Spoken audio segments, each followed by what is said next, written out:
नमस्कार विद्यार्थी मित्रो. आज आपण तिसरा चॅप्टर पाहणार आहोत. आपला तिसरा, चौथा आणि पाचवा.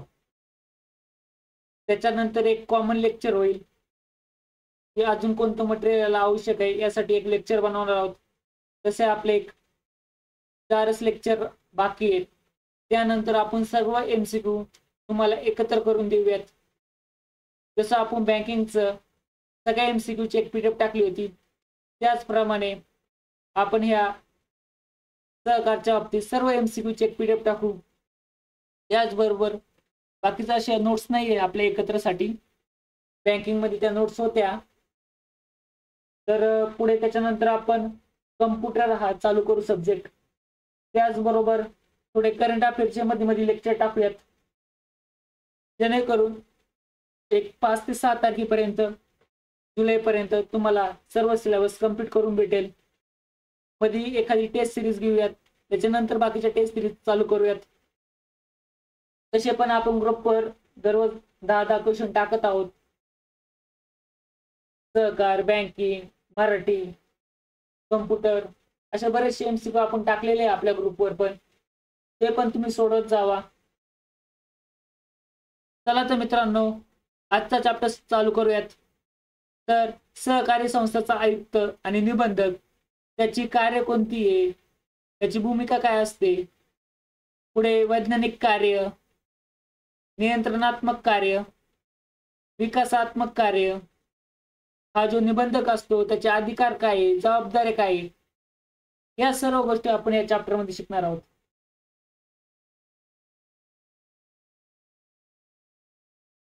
तर मित्रांनो, 1904 साली पहिला सहकार कायदा संमत झाला.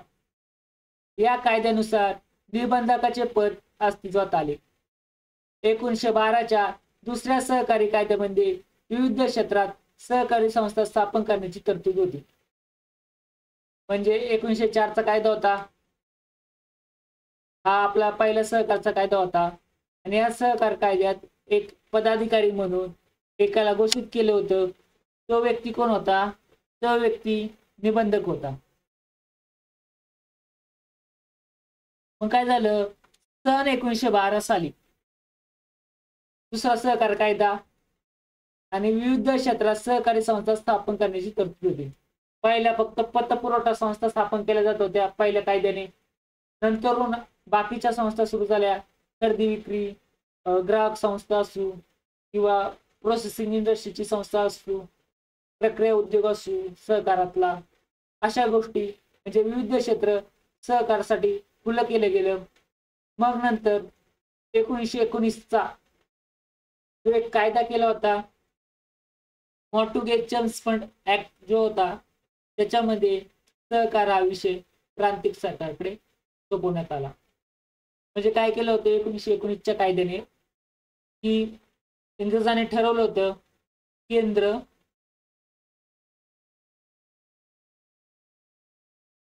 आणि राज्य, म्हणजे त्या राज्याला तेव्हा प्रांत म्हणायचे. पण केंद्रासाठी त्यांनी एक सूची बनवली होती, त्याला केंद्रीय सूची म्हणायला लागले. राज्य म्हणजे प्रांत, आणि प्रांतासाठी एक सूची बनवली होती, त्याला प्रांतिक विषय म्हणले जात होते.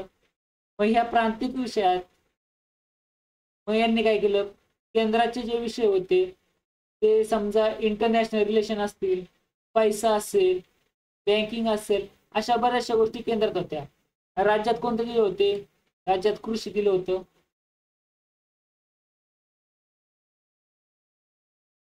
परत तुरुंग दिलं होतं,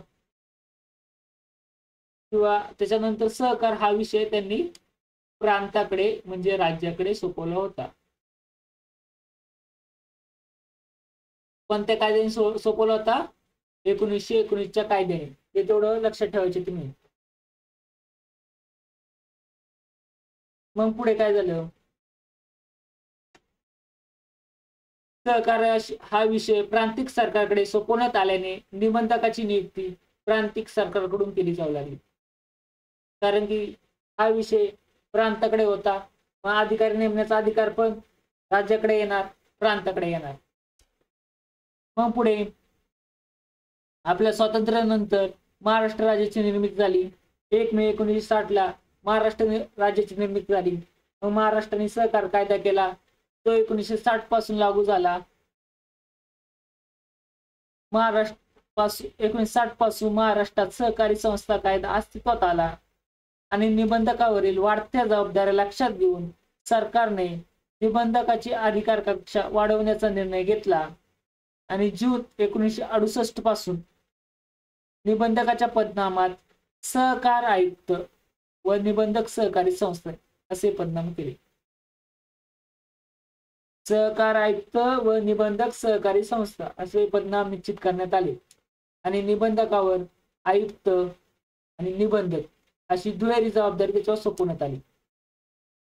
आपल्या महाराष्ट्र राज्यातील सर्व सहकारी संस्था, सहकार आयुक्त आणि निबंधक सहकारी संस्था महाराष्ट्र राज्य पुणे इथं या कार्यालयाच्या नियंत्रणाखाली ते येतं. लक्षात ठेवा, जे आपलं सहकार संस्थेचं आयुक्त आणि निबंधक यांचं जे कार्यालय आहे ते पुणे येथे आहे, ते मुंबईत नाहीये, पुण्यातच आहे. एवढं तुम्ही लक्षात ठेवा, विचारू शकतात. पुढे सहकार चळवळ ही आर्थिक दृष्ट्या दुर्बळ घटकांची चळवळ आहे. तिचा कारभार लोकशाही पद्धतीने चालतो, शिकलेलो आहे आपण. सहकार चळवळीचे नियंत्रण ठेवण्यासाठी निबंधकाची नेमणूक करते. कोण निबंधकाची नेमणूक करतं? राज्य सरकार करतं. कशातून होते? MPSC मधून होते. परीक्षा घेतली जाते, मग निबंधकाची नेमणूक होते. पुढे केंद्र सरकारने मार्च 2011 मध्ये एक 97वी घटना दुरुस्ती केली आणि याच्यामध्ये काय केलं? महाराष्ट्र राज्याने केंद्राच्या आदेशानुसार 13 ऑगस्ट 2013 मध्ये नवीन सुधारणा व दुरुस्त्यासह सहकार कायदा अंमलात आणला. 97वी जी घटना दुरुस्ती झाली त्याच्यामध्ये सांगितलं की कलम 19C मध्ये सहकार संस्था स्थापन करणे हा व्यक्तीचा मूलभूत अधिकार सांगितले गेलं.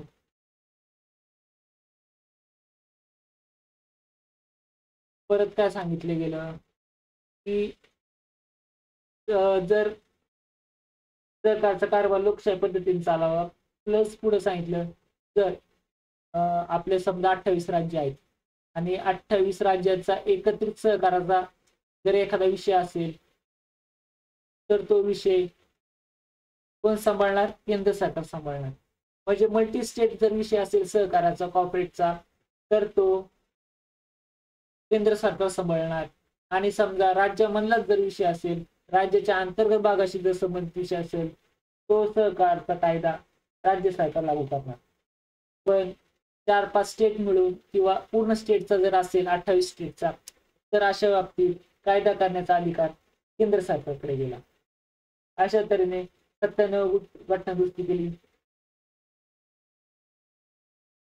तसेच सहकारला प्रोत्साहन देणे वगैरे एक कलमामध्ये आपल्याला मार्गदर्शक तत्वामध्ये पण सामील केलेले आहे. अशा प्रकारे 97 घटना दुरुस्ती केली गेली. तर या प्रकरणात आपण सहकार आयुक्त व निबंधक याचा अर्थ काय, भूमिका काय, कार्य काय, अधिकार, जबाबदाऱ्या या विषयाचा आपण अभ्यास करणार आहोत.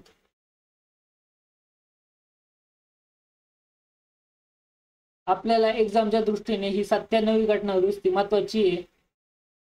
तसेच महाराष्ट्र शासनाने केंद्र शासनाच्या आदेशानुसार 13 ऑगस्ट 2013 पासून नवीन सुधारणा लागू केल्यात, ते पण महत्वाचं आहे. आणि हे पण महत्वाचं आहे की बाबा 97 घटना दुरुस्ती अंतर्गत काय झालं, नेमकं काय काय चेंजेस झाले हे पण तुम्ही लक्षात ठेवलं पाहिजे. तर तुम्हाला सांगितलेलं आहे कलम 19 नुसार सहकार संस्था स्थापन करणे हा मूलभूत अधिकार बनवण्यात आलेला आहे. 19C मध्ये लिहिलेले आहे ते. पुढे काय लिहिले? सहकारी संस्थांना प्रोत्साहन देण्यासाठी एक नवीन राज्य धोरण निर्देश तत्व समाविष्ट आहे. म्हणजे राज्यांना एक अधिकार दिले की बाबा तुम्ही सहकार्याला प्रोत्साहन दिलं पाहिजे. आणि ते कोणत्या कलमात आहे? तर कलम 43 राज्यघटनेच्या कलम 43 ब मध्ये ते समाविष्ट आहे. आणि कलम 19 मध्ये काय समाविष्ट आहे, सहकार संस्था स्थापन करणे हा आपला मूलभूत अधिकार बनवला आहे. स्थापन करण्याचा मूलभूत अधिकार आहे, पण त्या सहकार संस्थेला मान्यता मिळवण्याचा हा मूलभूत अधिकार नाहीये. मान्यता सरकार देऊ शकतं, नाही देऊ शकत, पण तुम्ही सहकार संस्था स्थापन करू शकता, हा तुमचा मूलभूत अधिकार आहे. पुढे त्यांनी काय केलं, सहकार संस्था हे नवीन प्रकरण टाकलं आणि ते नवीन प्रकरण कशामध्ये समाविष्ट केले, 9B, म्हणजे जे आपले शेड्यूल आहे, जे आपलं परिशिष्ट आहे, परिशिष्टामध्ये जे विषय आहे त्या विषयामध्ये 9B याच्यामध्ये काय केले, त्यांनी सांगितले की कलम 243 म्हणजे आपण जे राज्यघटनेचे कलम पडतोय त्यात कलम 243 ZH ते 243 ZT या कलमात सहकारी संस्था आहेत त्याबद्दलची कलम आहे. नेमकं सहकार संस्था कशा स्थापन होतात, त्यांची व्याख्या काय, कोणते पदाधिकारी असणार आहे, हे सगळं आपलं 243 ZH पासून स्टार्ट होतं आणि ZT पर्यंत जातं. कोणतं कलम आहे, 243 ZH ते 243 ZT हे लक्षात ठेवा. आणि भागिले तुम्हाला माहिती आहे, आणि हे नवीन कलम कशामध्ये समाविष्ट केले, 9B हे प्रकरण जे आहे त्याच्यामध्ये हे आहे सहकार संस्थेचं प्रकरण आहे. म्हणजे कसं आहे, 9 पुढे 9A नंतर 9B. 9 मध्ये काय येतं, स्थानिक स्वराज्य संस्था येतात, म्हणजे आपल्या ग्रामपंचायती, तालुका पंचायत समिती किंवा जिल्हा परिषद या स्थानिक स्वराज्य संस्था आहे. त्या स्थानिक स्वराज्य संस्था आपण म्हणतो त्या सर्व गोष्टी 9 मध्ये येतात, प्रकरण 9 मध्ये येतात. आणि 9A मध्ये महानगरपालिका, नगर परिषदा या बॉडीज येतात. आणि 9B मध्ये सहकारी संस्था टाकलेला आहे. कलम 243 ZH ते 243 ZT पर्यंत या सहकारी संस्थेची कलम आहेत, लक्षात ठेवा. पुढे काय, सहकारी संस्थेवर नियंत्रण ठेवण्यासाठी त्या व्यक्तीची राज्य सरकारने नेमणूक केलेली असते त्यास निबंधक म्हणतात. आपण बघितलेले निबंधकाची नेमणूक कोण करतं, राज्य सरकार करतं. बाकी सहकार संस्थेची नोंदणी करणे, त्यांना मार्गदर्शन करणे, त्यांच्या कार्यावर नियंत्रण ठेवून त्यांच्या कार्यात समन्वय साधण्याकरता राज्य पातळीवर सहकार खात्यातून नियुक्त केलेला सर्वोच्च अधिकारी म्हणजे सहकार आयुक्त आणि निबंधक होय. अर्थ आपल्याला विचारणार नाही, फक्त याची नेमणूक कोण करतं ते आपल्यासाठी महत्वाचं आहे.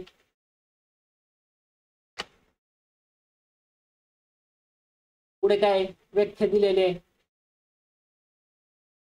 महाराष्ट्र सहकार संस्था कायदा 1960च्या कलम 2 सब कलम 24 व कलम 3 नुसार 2 आणि 3 नुसार काय सांगितले, ज्या व्यक्तीची नियुक्ती सहकार आयुक्त निबंधक या पदावर महाराष्ट्र शासन करते त्या व्यक्तीस सहकार आयुक्त व निबंधक असे म्हणतात.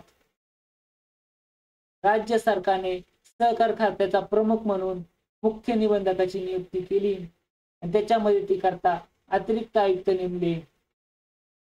पुढे प्रत्येक विभागासाठी सहनिबंधक नेमले, प्रत्येक जिल्ह्यासाठी उपनिबंधक नेमले, तालुका पातळीवर लोकसंख्येच्या आधारावर सहाय्यक निबंधक नेमलेत. महाराष्ट्रात मुंबई, पुढे मुंबई, पुणे, औरंगाबाद, नागपूर, अमरावती, नाशिक, कोकण, कोल्हापूर आणि लातूर हे असे विभाग आहेत.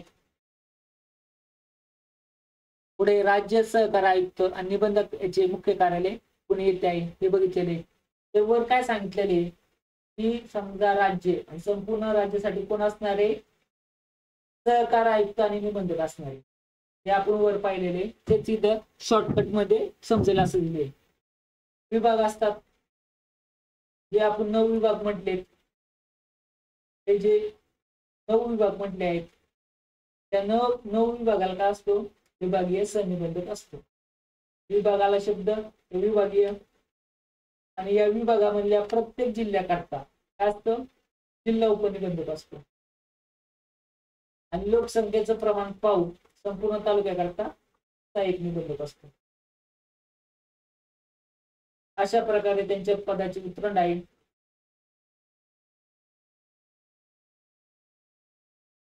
पुढे काय, सहकार आयुक्त व निबंधकाची भूमिका. सहकार कायद्यानुसार निबंधक हा सहकार खात्याचा सर्वोच्च अधिकारी असतो. सहकार चळवळीच्या विकासात निबंधकाची भूमिका फार महत्वाची असते. शाही कृषी आयोग, कोणता, शाही कृषी आयोगाने निबंधक हा सहकार चळवळीचा पाया असतो असे मत व्यक्त केले. पुन्हा केलं, शाही आयोगाने केलेले. सहकार चळवळीत नियंत्रण ठेवण्यासाठी सन 1904 च्या सहकारी कायद्याबरोबरच भारत सरकारने सहकार खाते स्थापन केले. कधी, 1904 च्या कायद्याबरोबरच. पुढे काय, आयुक्त निबंधकाचे मुख्य कार्य काय, तर सहकारी संस्था कायदा नियम यांना अनुसरून जी संस्था असेल, सहकारी संस्था असेल, त्यांची नोंदणी करणं, त्यांचे नियम असतात, पोट नियम असतात, त्यांना मंजुरी देणं, त्यांचे जे कारभार असतात त्यांच्यावर लक्ष ठेवणं, जर काही प्रॉब्लेम असतील तर त्याचा न्यायनिवाडा करणं, जरुरीनुसार एखाद्या सहकारी संस्थेचे विसर्जन करणं, ही सर्व कामे त्या निबंधकास करावी लागतात. म्हणून निबंधकाला काय म्हणतात, मितवा. काय म्हणतात, मितवा.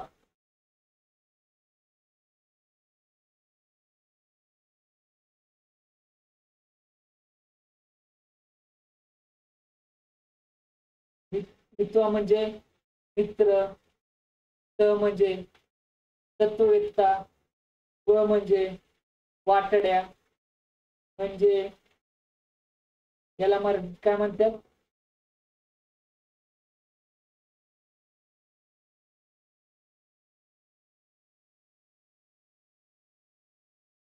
याला मराठीत म्हणतात मार्गदर्शक. म्हणजे निबंधकाला सहकारी संस्थेचा मित्र म्हणतात, मित्र, तत्वज्ञ आणि मार्गदर्शक म्हणतात. पुढे संस्थेच्या कार्यात निबंधकाची भूमिका महत्वाची आहे ते खालील मुद्द्यावरून स्पष्ट करता येते. पुढे काय, प्रतिनिधी, कोणाचा प्रतिनिधी असतो, राज्य सरकारचा. राज्य सरकारने सहकारी क्षेत्राच्या विकासासाठी आखलेल्या धोरणाची अंमलबजावणी राज्य सरकारचा प्रतिनिधी या नात्याने करणे. एका बाजूला काय करतो, राज्य सरकारचा प्रतिनिधी म्हणून तो जी धोरणे आहेत, जे नियम आहे सहकारचे, त्या धोरणाची अंमलबजावणी करतो. दुसऱ्या बाजूला सहकारी संस्थेच्या समस्या असतील, अपेक्षा असतील, त्या राज्य सरकारमध्ये पोहोचून त्या सोडवण्याच्या दृष्टीने राज्यातील सहकारी संस्थेचा प्रतिनिधी म्हणून निबंधक महत्वाची भूमिका बजावतो. म्हणजे राज्य सरकारकडून पण तो एक धोरणाची अंमलबजावणी करण्याचं काम करतो, आणि खालून ज्या सहकारी संस्था असतील, त्यांच्या काही प्रॉब्लेम असतील, समस्या असतील, अपेक्षा असतील, ते सर्व राज्य सरकारपर्यंत पोहोचवण्याचं काम हे निबंधक करत असतो. नेता आहे, सहकार आयुक्त व निबंधक हे सहकार चळवळीतील नेत्याची मुख्य भूमिका पार पाडतात. म्हणजे त्या सहकार चळवळीतील नेत्याची भूमिका कोण पार पाडतं, तर हा निबंधक पार पाडतो. ज्याप्रमाणे एखादा नेता जनतेचे प्रश्न, समस्या सोडवतात, त्याचप्रमाणे आयुक्त निबंधक सहकारी संस्थेच्या समस्या सोडवून सहकारी क्षेत्राला प्रगती आणि विकासाच्या मार्गावर नेतात.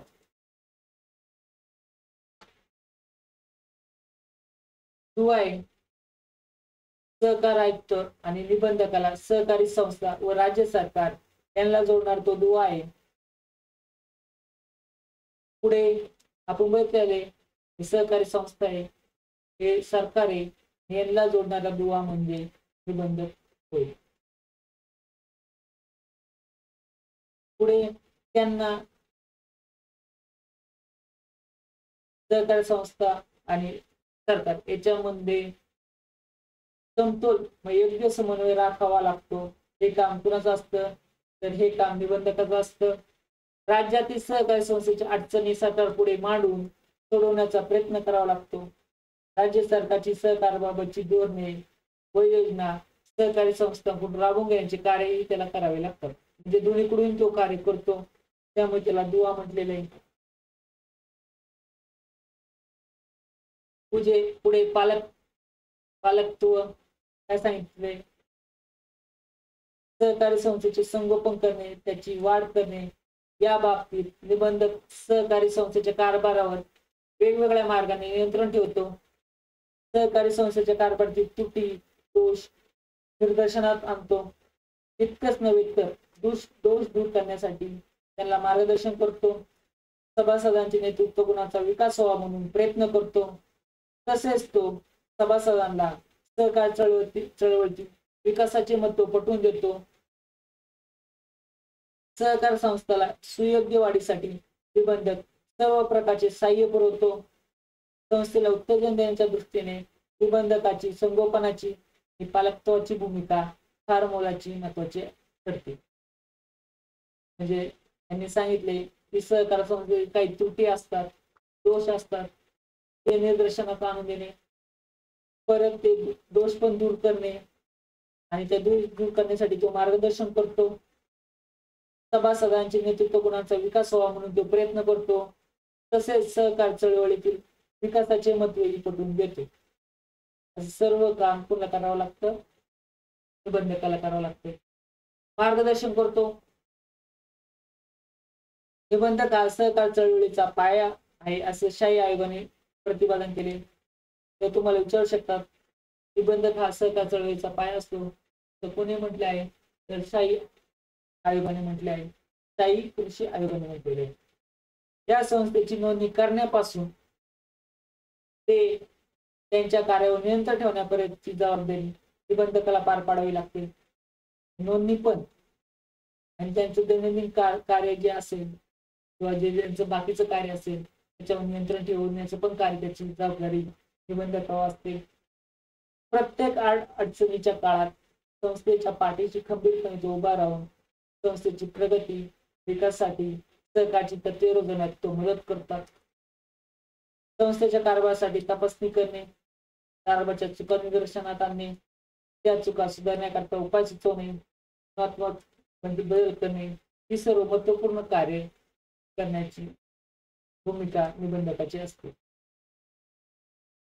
आपण बघितले निबंधकाला सहकारी संस्थेचा मित्र, तत्ववेत्ता आणि मार्गदर्शक म्हटले. पुढे काय तो कठोर प्रशासक आहे. सहकार आयुक्त निबंधकास राज्यातील सहकारी संस्थांवर नियंत्रण ठेवावे लागते. त्याकरता निबंधक कठोर प्रशासक असावा. राज्यातील सर्व सहकारी संस्थेच्या प्रशासनावर देखरेख व नियंत्रण ठेवण्याचे कार्य करावे लागते. संपूर्ण राज्यातील सहकारी क्षेत्रात कामकाज सहकारी कायद्याच्या तरतुदीनुसार सुरळीत चालले आहे की नाही हे पाहण्याची जबाबदारी त्या आयुक्तावर असते. सहकार आयुक्त निबंधकांना सरकारचे सहकार विषयक धोरण आणि कार्यक्रमाची प्रभावी अंमलबजावणी करण्यासाठी कठोर प्रशासकाची भूमिका पार पाडावी लागते. म्हणजे सहकार कायदा जो आहे तो जर व्यवस्थित राबवायचा असेल तर आपला निबंधक आहे त्याला कठोर प्रशासक म्हणूनच काम करावं लागणार आहे, हेच इथे सांगितलेले आहे. पुढील वाद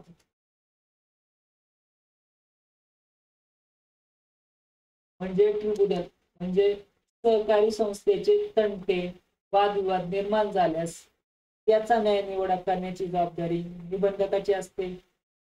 संस्थेतील पोटनियमाच्या तरतुदीनुसार त्या बाबतीतील मतभेद झाले तर संचालक किंवा सभासद निबंधकाला त्याची मत कळवतात. म्हणजे सहकारी संस्थेत तंटे निर्माण झाले, वादविवाद निर्माण झाला तर त्याची न्याय निवडा करण्याची जबाबदारी निबंधकावर आहे.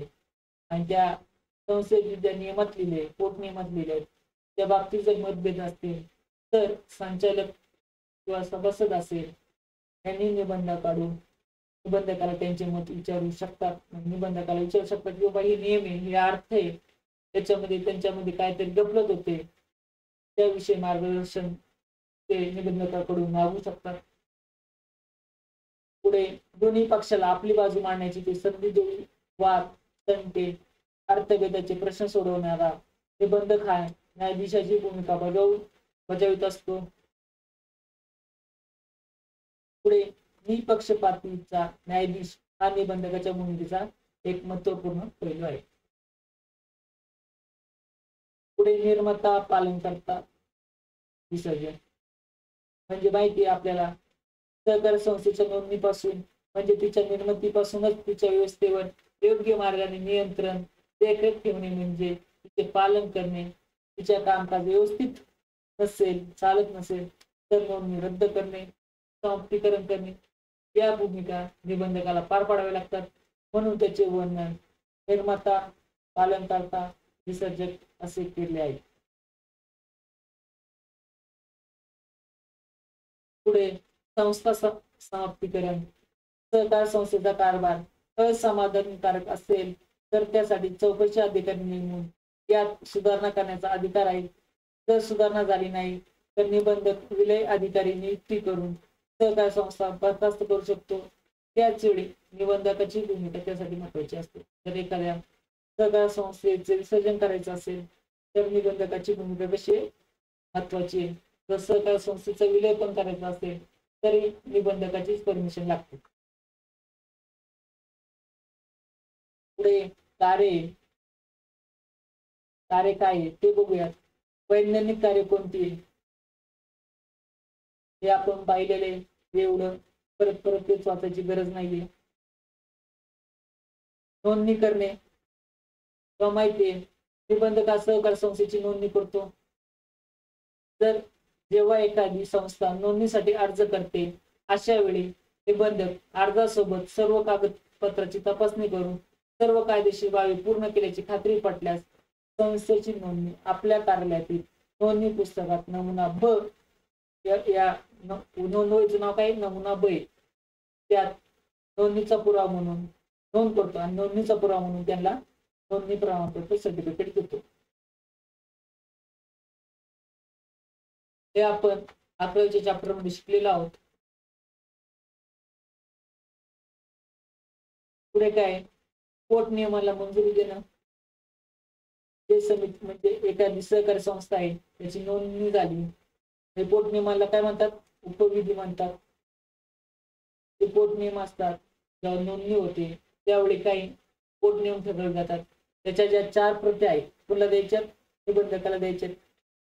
संस्थेचे कारभाराचे स्वरूप काय, कोणती इंडस्ट्री येते, प्रक्रिया उद्योग आहे, ग्राहक खरेदी विक्री उद्योग आहे किंवा भागीदार संस्था आहे, हे कारभाराचं स्वरूप त्यांना कळावं लागतं. किंवा पतपुरवठा संस्था आहे. समितीची निवड काय, कर्ज देवण घेण्याची पद्धती काय, पद्धती काय इत्यादी नियम पोट नियमात दिलेले असतात. निबंधक पोट नियम हे सहकारी कायद्याला धरून असल्याची खात्री करून त्यास मान्यता देतो. गरज भासल्यास त्या सुधारणा सुचवून पोट नियमाला मान्यता देतो. तसेच काही कारणास्तव संस्थेने पोट नियमात बदल केले असल्यास ते पोट नियम कायद्यानुसार असल्याची खात्री करून त्यास मान्यता देण्याचे कार्य सुद्धा निबंधक करत असतो. अशा प्रकारे या सर्व गोष्टी आपण जेव्हा सहकार संस्थेची नोंदणी या प्रकरणात आपण पाहिलेलं आहे.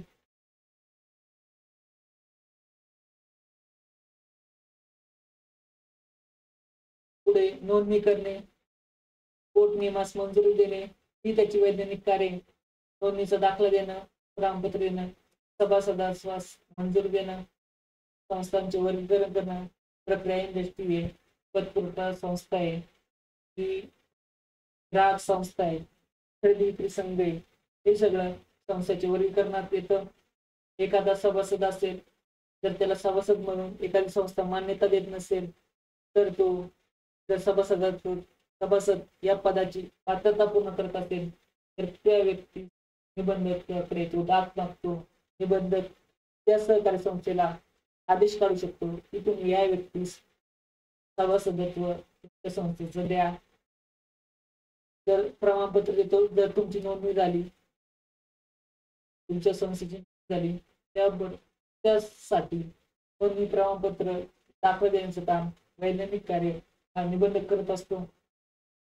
जर एखादी सभा सहकार संस्थेने घेतली नसेल, वर्षानुवर्षे जर सभा होत नसेल, तर एखाद्या सभासदाने किंवा संचालकच्या एखाद्या सदस्याने निबंधकाकडे अर्ज केला तर निबंधक सांगतो की तुम्ही सभेचे आयोजन करा, नाहीतर निबंधकच त्या सभेचं आयोजन करतो. संस्थेच्या निधीची गुंतवणूक, जर एखाद्या संस्थेला फायदा होत असेल तर त्याची योग्य गुंतवणूक निबंधक करण्यासाठी निबंधक मार्गदर्शन करतो, न्याय निवडा करतो. जर एखाद्या सहकार संस्थेत भांडणं असतील, सभासदांबरोबर काहीतरी बातचीत बतावणी वगैरे किंवा भांडणं असेल ते सोडवण्याचं काम, न्याय निवडा करण्याचं काम, कायदेशीर साधचं काम हा निबंधक करत असतो.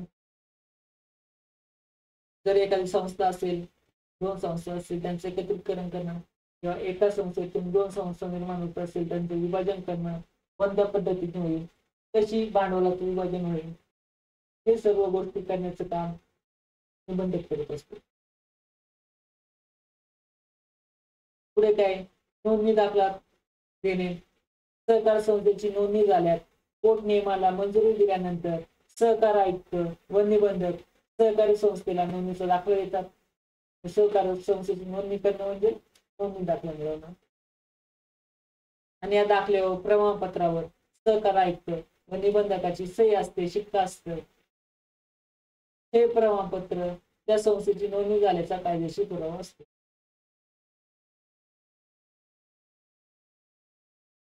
सभासदास मंजुरी देणं म्हणजे सहकारी संस्थेचे सभासद सर्वांसाठी खुले असते, इच्छित असते. जर एखादी सहकारी संस्था एखाद्या व्यक्तीचे सभासदत्व नाकारीत असेल तर ती व्यक्ती सभासद होण्यास पात्र असेल तर अशा व्यक्तीला सभासदत्व देण्याचे कार्य सहकार आयुक्त निबंधकाचे असते, जे आपण मगाशी एक्सप्लेन केले. संस्थेचे वर्गीकरण, किती संस्था, कृषी संस्था आहे, पणन संस्था आहे, उपभोक्ता संस्था आहे, सहकारी बँक आहे किंवा सर्वसाधारण संस्था आहे, गृहनिर्माण संस्था आहे, प्रक्रिया संस्था आहे, असं जे वर्गीकरण आहे कार्यानुसार व्यवसायानुसार जे वर्गीकरण आहे ते कोण करतं, निबंधक करतो. तसेच निबंधकाला योग्य वाटल्यास संस्थेला एका वर्गातून दुसऱ्या वर्गात अथवा उपवर्गात समाविष्ट करण्याचा अधिकार आहे. जर एखादी कृषी संस्था असेल तर तिला काही गोष्टीवरती प्रक्रिया करत असेल तर तिला प्रक्रिया संस्थेमध्ये पण कन्वर्ट करू शकतात. पुढे सभेचे आयोजन करणं.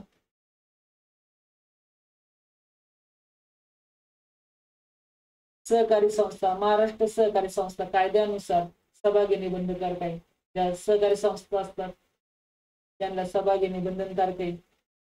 पण सहकारी संस्थेने या सभेला योग्य मुदतीत जर बोलवलं नाही, जर सभा आयोजित केली नाही तर ते सभा बोलवण्याचं कार्य कोण करत असतं, तर आयुक्त निबंधक त्याला करावे लागते.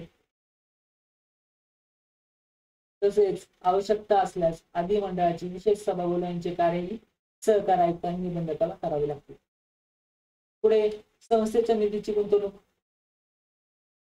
म्हणजे सहकारी संस्थांना दरवर्षी नफ्याचा विशिष्ट भाग राखीव निधीच्या स्वरूपात ठेवावा लागतो आणि सहकारी संस्थेला राखीव निधीची गुंतवणूक करताना निबंधकाची मान्यता आवश्यक असते. म्हणजे जो नफा असतो, विशिष्ट नफा असतो, तो राखीव निधीच्या स्वरूपात ठेवावा लागतो. या राखीव निधीची गुंतवणूक करता निबंधक मान्यता देतो. एकूण नफ्याची 25% रक्कम राखीव निधीत ठेवावी लागते आणि संस्थेला आपल्या निधीची एक किंवा अनेक निधीत गुंतवणूक करण्यासाठी निबंधक शर्तीच्या आधारे परवानगी देतो. म्हणजे समजा आपली निधी गुंतवणूक करायची असेल निश्चित तर त्याची परवानगी निबंधकच देऊ शकतो. न्याय निवडा. एखाद्या संस्थेत कुठल्याही प्रकारचे वादविवाद निर्माण झाल्यास निबंधक लवादाची भूमिकाही पार पाडून न्याय निवडायचे कार्य करतो. पण त्याआधी दोन्ही पक्षाला बाजू मांडण्याची संधी उपलब्ध करून देतो. निपक्षपणाने निबंधक न्याय निवडा करतो. संस्थेचे एकत्रीकरण विभाजन म्हणजे सार्वजनिक हिताच्या किंवा सहकार चळवळीच्या हिताच्या दृष्टीने कोणत्याही सहकार संस्थेचे व्यवस्थापन कार्यक्षम आणि अर्थक्षम नसेल तर कायदेशीर पूर्तता करून 2 किंवा अधिक संस्थेचे एकत्रीकरण करण्याचे आणि या एखाद्या संस्थेचे विभाजन करण्याचे कार्य निबंधकाला करावे लागते. पुढे काही नियंत्रणात्मक कार्य काय? निबंधक हा सहकार संस्थेचा सर्वोच्च अधिकारी आहे. तो चळवळीचा मार्गदर्शक आहे. निबंधकाला सहकार कायद्यानुसार विविध कार्य करावे लागतात. तो सहकार संस्थेवर नियंत्रण ठेवणे हे त्याचे महत्वाचे कार्य आहे. पुढे नियंत्रक म्हणून काय कार्य करतो तर प्रशासकीय कार्य म्हणून राज्यातील सहकार चळवळीचा प्रमुख या नात्याने राज्यातील सर्व सहकारी संस्थेचे कामकाज हे सहकार कायद्यानुसार नियमानुसार चालवले जात आहे किंवा नाही यावर देखरेख ठेवण्याचे कार्य सहकार आयुक्त व निबंधकास पार पाडावे लागते. पुढे काय सांगितले? सहकार संस्थेतून पैशाच्या अफरातफरी सारख्या वाईट प्रवृत्तीचा शिरकाव होणार नाही याची काळजी त्याला घ्यावी लागते. त्यामुळे निबंधकास कठोर प्रशासक व्हावे लागते. हिशोब तपासणी म्हणजे सहकार संस्थेची हिशोब तपासणी दरवर्षी होणे बंधनकारक आहे. निबंधक त्याला मान्यता प्राप्त करून हिशोब तपासणीकडून सहकार संस्थेची हिशोब तपासणी करून घेतो. म्हणजे हिशोब तपासणीसाठी निबंधक अधिकारी नेमतो, प्रवेश तपासून घेतो. त्याचबरोबर संस्थेचा जमा खर्च काय, हिशोबवही काय, बँक पुस्तकाती मालमत्ता या सर्व बाबती तपासल्या जातात. वैज्ञानिक हिशोब तपासणीमध्ये काही चुका आढळल्यास त्या दुरुस्त करून घेण्याचे कार्य करावे लागते. अशा रीतीने हिशोब तपासणीद्वारे सहकार संस्थेवर नियंत्रण ठेवण्याचे कार्य निबंधक करत असतो. पुढे आर्थिक व्यवहारावर नियंत्रण ठेवतो. म्हणजे आर्थिक व्यवहारामध्ये समजा गैरप्रकार झाली, अफरातफर झाली किंवा शक्यता असेल असे निबंधक त्यावेळेस निबंधक आर्थिक व्यवहारावर नियंत्रण ठेवतात. कायद्याच्या आवश्यक तरतुदीनुसार सहकार संस्थेला कर्ज म्हणावा, गुंतवणूक असावी त्याच्यावर तो निर्बंध लादत असतो. पुढे दोषी संस्था असेल त्याच्यावर कारवाई करतो. तर एखादी संस्था सहकार कायदा व तरतुदीचे पालन करीत नसेल, सहकारी योजनांची अंमलबजावणी करत नसेल तर अशा दोषी संस्थेविरुद्ध निबंधक कारवाई करू शकतो किंवा दंडात्मक दंड सुद्धा देऊ शकतो. वेळ प्रसंगी एखाद्या संस्थेची नोंदणी पण निबंधक रद्द करू शकतो. परत शासकीय धोरणे जे असतात त्याची अंमलबजावणी तो करत असतो. जनतेच्या विकासासाठी शासन जी धोरणे ठरवतात किंवा विकास कार्य हाती घेतात त्याची प्रभावी अंमलबजावणी सहकार संस्थेमार्फत करण्याचे कार्य निबंधकास करावे लागते.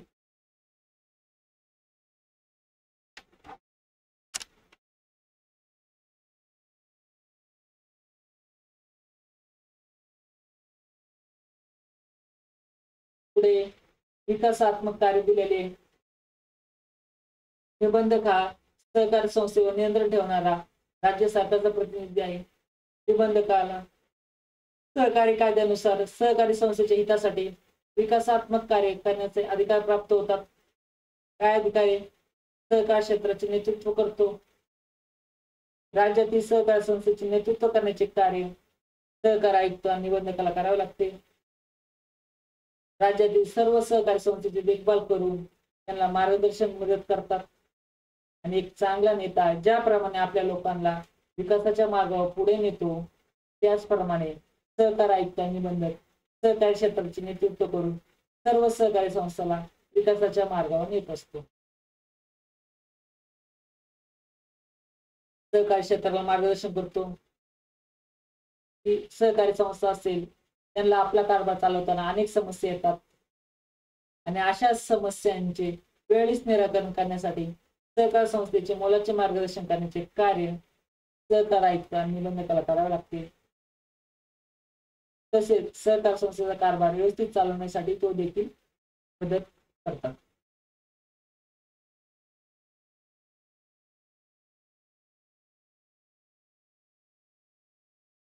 पुढे सहकार संस्थांना तांत्रिक मार्गदर्शन करतो, म्हणजे संस्थेची नोंदणी, हिशोब तपासणी कशी असावी, सभेचे आयोजन, अध्यक्ष, व्यवस्थापन समिती यांचे जे अधिकार असेल त्या बाबतीत तांत्रिक सल्ल्याची गरज असते. अशा वेळी तांत्रिक सल्ला देऊन सहकार संस्थांना विकासाच्या मार्गावर मार्गस्थ करण्याचे कार्य सहकार आयुक्त व निबंधकास करावे लागते. सहकारी संस्थेला आर्थिक मदत. सहकारी संस्था जर आर्थिकदृष्ट्या दुर्बळ व्यक्तींची स्थापना केलेली असेल तर सहकारी संस्थेत आर्थिकदृष्ट्या दुर्बळ व्यक्ती असेल, त्यामध्ये त्यांचे भांडवल जर अपुरे असेल तर अशा वेळी निबंधक व आयुक्त दुर्बळ संस्थांना मदत करण्याचे कार्य करतात. सहकार संस्थेच्या विकासाकरता देखील आवश्यक आर्थिक सहाय्य ते करत असतात आणि अशी मदत सहकार क्षेत्रात व बँकेकडून मिळवून घेण्याचे कार्य हा सहकार आयुक्त निबंधक करत असतो. कर्ज वसूल चालना देतो. तर सभासदांना कर्ज पुरवण्याचे कार्य हे कोण करत असतं? सहकारी संस्था. परंतु काय होतं, काही सभासद घेतलेले कर्ज वेळेत परतफेड करत नाही, त्यामुळे त्याच्या संस्था आहे त्या आर्थिक संकटात सापडलेल्या असतात. मग काय करतो निबंधक एक अधिकारी नेमतो आणि त्या निबंधक त्या अधिकाऱ्यामार्फत त्या संस्थेतील कर्ज वसुलीला चालना देतो आणि त्या संस्थेला आर्थिक संकटातून बाहेर काढत असतो. जे सभासद असतात त्यांना शिक्षण प्रशिक्षण देतो. आर्थिक दृष्ट्या दुर्बळ व्यक्ती एकत्र येऊन सहकारी संस्था स्थापन करतात. संस्थेतील बरेचसे सभासद जे असतात त्यांना या संस्थेची कामकाजाची माहिती नसते, त्यामुळे सहकार संस्थेची माहिती व संस्था चालवण्याचे संपूर्ण ज्ञान त्यांना नसते. मग यांना शिक्षण आणि प्रशिक्षणाची व्यवस्था हा सहकार आयुक्त आणि निबंधक करत असतो. त्या दृष्टीने ते शिबिरे घेतो, कार्यशाळा, परिसंवाद, व्याख्यानाचे आयोजन करून प्रशिक्षण देतो असतो.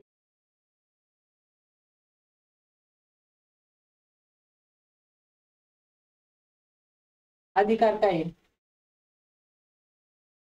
निबंधक हा सहकारी संस्थेच्या कार्यावर नियंत्रण ठेवणार महत्वाचा अधिकारी आहे. सहकारी संस्थेला अस्तित्वाला तो कारणीभूत ठरतो. कायद्यानुसार निबंधकाला अमर्यादित अधिकार देण्यात आले. ते कोणते? पुढील प्रमाणे. काय किती बघायचे आपल्याला? हा त्याच्यामध्ये बरेचसे पाहिलेले आपण. सहकार संस्थेची नोंदणी करणं पाहिलेले आपण, जेव्हा नमुना अर्ज दाखल करतात, एखादी सहकारी संस्था नमुना अर्ज जेव्हा दाखल करते तेव्हा निबंधक अशा अर्जाची आणि कागदपत्राची पडताळणी करतात. नियोजित संस्थेच्या सर्व अटी आणि कागदपत्राची पूर्तता केल्याची खात्री झाल्यानंतर अशा संस्थांचा अर्ज मिळाल्यापासून किती 2 महिन्याच्या आत रितसर नोंदणी केली जाते. सहकारी संस्था नोंदणीकृत झाल्याचा अधिकृत पुरावा म्हणजे नोंदणी प्रमाणपत्र देण्याचा अधिकार कोण असेल? निबंधकाला आहे. संस्थेचे जे पोट नियमात किंवा उपविधीस मान्यता देतात त्यासाठी काय करतात? 4 प्रती सहकार आयुक्ताला देतात. ते त्याच्यामध्ये काय असते? त्या उपविधी सहकारी संस्था चालवण्याची नियमावली असते. सहकार संस्थेचं कार्य आणि व्यवस्थापन हे उपविधिक नियमानुसार चालते म्हणून संस्थेच्या नोंदणीच्या वेळी पोटनियमन तयार करावे लागते. अशा उपविधिक आयुक्त निबंधक यांची मंजुरी घ्यावी लागते. म्हणून सहकार आयुक्त निबंधक यांना पोटनियमास मंजुरी करण्याचा अधिकार आहे. अभिलेख जप्त करणे. जर एखाद्या सहकार संस्थेकडून हिशोब पुस्तके व अभिलेखे दडपून टाकणे किंवा अनधिकृत बदल किंवा नष्ट करण्याचा अथवा संस्थेचा निधी किंवा मालमत्तेचा अपार होण्याचा संभव आहे अशी निबंधकाची खात्री पटल्यास ती मालमत्ता आणि अभिलेख जप्त करण्याचा अधिकार निबंधकास आहे. म्हणजे निबंधकास भरपूर अधिकार आहेत. पुढे नोंदणी कर रद्द करू शकतो. एखादी संस्था सहकार कायद्यातील तरतुदीचे किंवा नियमाचे किंवा तत्वाचे पालन करीत नसेल, पैशाचा गैरव्यवहार करीत असेल तर संस्थेची नोंदणी करण्याचा अधिकार त्या आयुक्तास आणि निबंधकास आहे.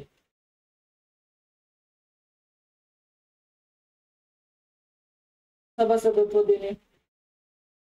जर एखादी संस्था जर एखाद्या व्यक्तीचे सभासदत्व नाकारत असेल, अशी व्यक्ती आयुक्त आणि निबंधक याच्याकडे अर्ज करून सर्व अटीची पूर्तता केल्यास निबंधक संबंधित संस्थेस व्यक्ती सभासद देण्याबाबत त्यांना आदेश देतो आणि तो आदेश देण्याचा अधिकार निबंधकाचा आहे. सभेचे आयोजन. जर प्रत्येक सहकारी संस्थेचे सहकार कायद्यातील तरतुदीनुसार सभा बोलवले पाहिजे. जर सहकारी संस्थेने सभा बोलवल्या नसतील तर काय करतो तो बोलवण्याचा अधिकार कोणाला आहे? सभा बोलवण्याचा अधिकार निबंधकास आहे. विशेष सर्वसाधारण सभा सुद्धा बोलवण्याचा अधिकार निबंधकाला आहे. किशोर तपासणीसाठी तो अधिकार नेमू शकतो. सरकार कायद्यातील तरतुदीनुसार प्रत्येक सहकारी संस्थेची हिशोब तपासणीची नेमणूक करून हिशोब तपासणीसाठी जो अधिकारी असेल नेमणूक करून वार्षिक हिशोबाचे लेखापरीक्षण करून घेण्याचे कार्य निबंधकाला आहे आणि ते त्याच्यावर बंधनकारक आहे. एखाद्या संस्थेने जर हिशोब तपासणीस नियुक्त केलेला नसेल तर अधिकारी नियुक्त केला नसेल तरी हिशोब तपासणीची प्रक्रिया पूर्ण केलेली नसेल तर अशा संस्थेला मान्यता प्राप्त हिशोब तपासणीस नियुक्त करण्याचा अधिकार निबंधकाला आहे. जर एखादी संस्था असेल त्यांनी स्वतःचा हिशोब तपासणी करून घेतली नसेल तर निबंधक स्वतः आदेश करतो आणि अधिकारी हिशोब तपासणीस नेमतो. जर 2 किंवा अधिक सहकारी संस्था आर्थिकदृष्ट्या सक्षम नसतील किंवा तोट्यात चालत असतील तर अकार्यक्षम असतील तर अशा संस्था एकत्र करण्याचे काम निबंधक करत असतो. म्हणजे संस्थाचे विलीनीकरण करण्याचे काम निबंधक करत असतो. मगाशी पाहिले संस्थेचे वर्गीकरण करण्याचं कामही निबंधक करतो. न्याय निवडा वादविवाद झाल्यावर त्यांचा न्याय निवडा करण्याचं कामही निबंधक करत असतो. पुढे काय सहकार आयुक्त आणि निबंधकाच्या जबाबदाऱ्या.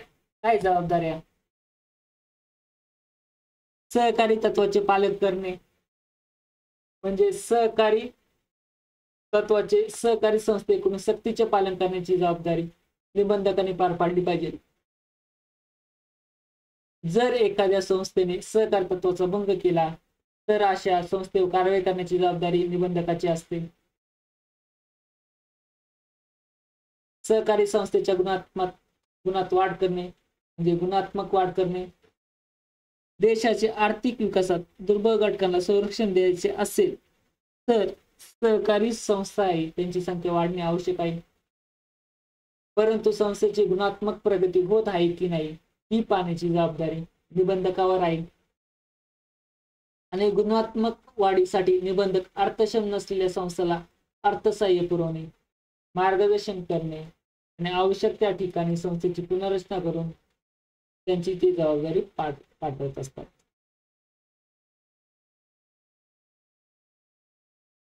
पुढे संस्थेच्या कार्यात एकसूत्रीपणा राखणे. सहकार क्षेत्राशी अनेक घटकांचा संबंध येत असतो. विविध घटकाच्या धोरणाप्रमाणे सहकार संस्थेचे कार्य सुसंगत चालले आहे की नाही ती पाहण्याची जबाबदारी निबंधकाची आहे. जर एखादी संस्था असेल ती नियमानुसार चालली की नाही, सहकार धोरणानुसार चालली की नाही ते पाहण्याचे कार्य निबंधकाचं आहे.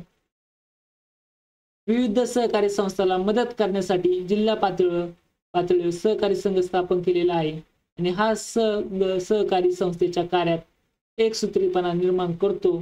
सहकार कायद्याने निबंधकाला सोपवलेले एक महत्वाची जबाबदारी निबंधकावरच आहे. पुढे अपप्रवृत्तीला आळा घालणे. निबंधक सहकारी संस्थेच्या हिशोब तपासणीस मान्यता प्राप्त लेखापरीक्षकाकडून लेखापरीक्षण करून घेतो. जरूर असेल तर संस्थेची चौकशी करण्याचा अधिकार निबंधकाला आहे. निबंधकाने सहकार संस्थेचा कारभार चांगला राहील अशी काळजी घेतली पाहिजे. संस्थेचा कारभार सहकार तत्वाविरुद्ध किंवा समाजहिताविरुद्ध चालणार नाही याची जबाबदारी निबंधकाला स्वीकारावी लागते. या संस्थेचे भ्रष्टाचार होत असेल व त्यावर नियंत्रण ठेवण्याची जबाबदारी निबंधकावरच असते. पुढे समन्वय साधतो.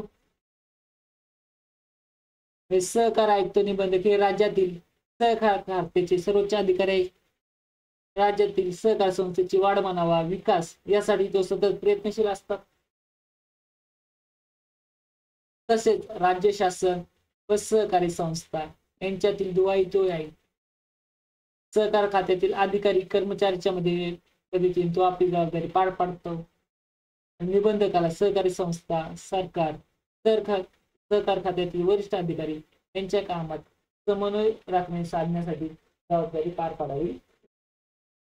तो समन्वय साधतो शेतकरी किंवा जे सभासद आहे किंवा राज्य सरकार आहे किंवा ह्या सहकार संस्थेचे काही अधिकारी, पदाधिकारी, वरिष्ठ अधिकारी या सर्वांमध्ये समन्वय साधण्याचं काम या निबंधकास करावे लागते. व्यवस्थापन समिती विरुद्ध कारवाई. या सहकारी संस्थेचे व्यवस्थापन समिती सहकार कायदा व उपविधीतील तरतुदीचे पालन करत नसेल तर अशी व्यवस्थापन समिती विरुद्ध कारवाई करण्याची जबाबदारी निबंधकावर आहे. जर निबंधक असेल, जर सहकारी व्यवस्थापन, जर सहकारी संस्थेचे व्यवस्थापन एक व्यवस्थापन समिती करते, जर ते तत्वाचं पालन करत नसेल त्या व्यवस्थापन समितीवर कारवाई सुद्धा निबंधक करते. अंकशन व्यवस्था म्हणजे ऑडिट. सहकारी संस्थेचे हिशोब तपासणी दरवर्षी करून घेणे बंधनकारक असते आणि एखाद्या संस्थेचे हिशोब तपासणी झाली नसेल तर ती करून घेण्याची जबाबदारी निबंधकावर आहे. आणि आपल्या कार्यक्षेत्रातील सहकारी संस्थांचे लेखापरीक्षण शासन मान्य लेखापरीक्षा करून घेण्याची महत्वपूर्ण जबाबदारी निबंधकावर पार पाडावी लागते. तुम्हाला माहिती आहे ऑडिट होतो, नफा होतो, तोटा होतो, तर प्रत्येक सहकारी संस्थेला न्यूजपेपरला वर्षातून एकदा तरी जाहीर करावा लागतो.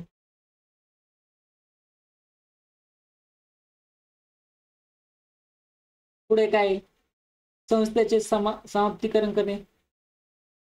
जर एखादी संस्थेचे कामकाज समाधानकारक चालत नसेल, सहकारी संस्था डबघाईस आली असेल तर सहकार आयुक्त व निबंधक संस्थेचे समाप्तीकरण करण्यासाठी विलय अधिकारी याची नेमणूक करतो आणि विलय अधिकारी संस्था विसर्जित करण्याची प्रक्रिया पार पाडत असतो. एखादी संस्था आहे डबघाईला आली, तोट्यात चालू आहे, त्याचं विसर्जन करायचे. विसर्जन करायचं असेल तर जेवढे खातेदार आहे त्यांना पैसे दिले पाहिजे, कर्ज घेतले असेल तर त्याची वसुली केली पाहिजे.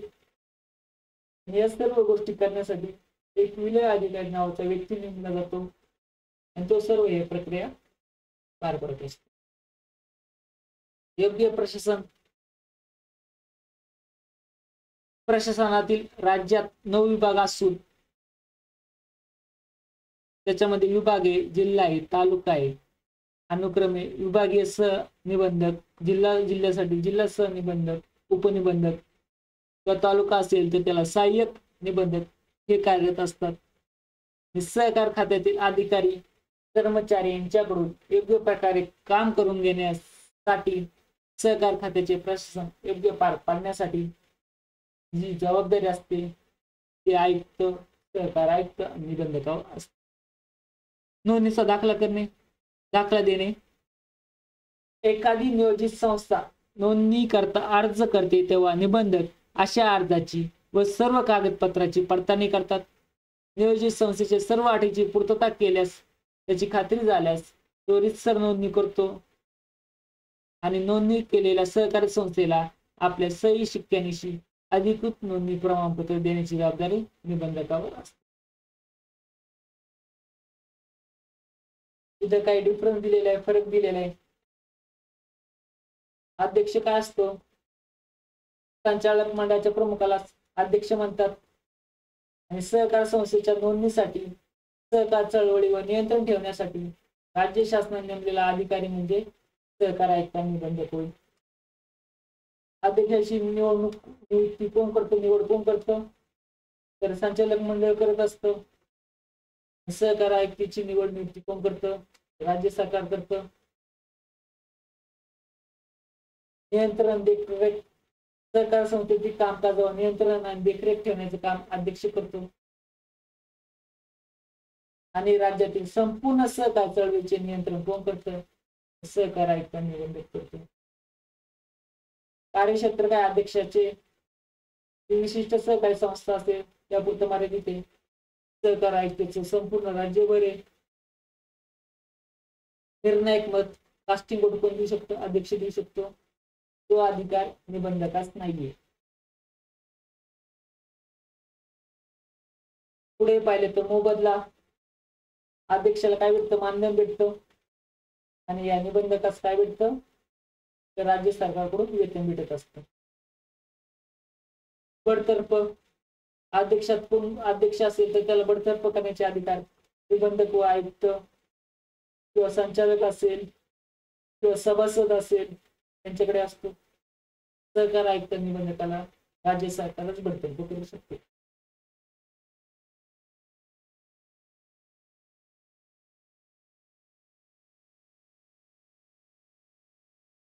तर मित्रांनो, सहकार कायदा पाठ झाला असेल 1904चा आहे. दुसरा 1912चा आहे. नोंदणी अर्थासोबत उपविधीच्या किती प्रती जोडतात? तर 4 जोडतात. सहकार संस्थेत देखरेख व नियंत्रण ठेवण्यासाठी महाराष्ट्र शासनाने कोणाची नेमणूक केली? सहकार आयुक्त निबंधकाची. सहकार संस्थेकरता डॉट डॉट कडून सहकार आयुक्त व निबंधकाची नेमणूक करण्यात येते. कोण? राज्य सरकार. सहकार आयुक्त निबंधक कोणत्या स्तरावर कार्य करत असतात? राज्य स्तरावर. सहकार आयुक्त निबंधक कसं असावं? कठोर प्रशासकीय अधिकारी असावं. आणि सहाय्यक निबंधकाची नेमणूक ही तालुका स्तरावर केली जाते. अशा प्रकारे मित्रांनो हा चॅप्टर संपलेला आहे. पुढे आपण 4था आणि 5वा हे 2 चॅप्टर संपवणार आहोत.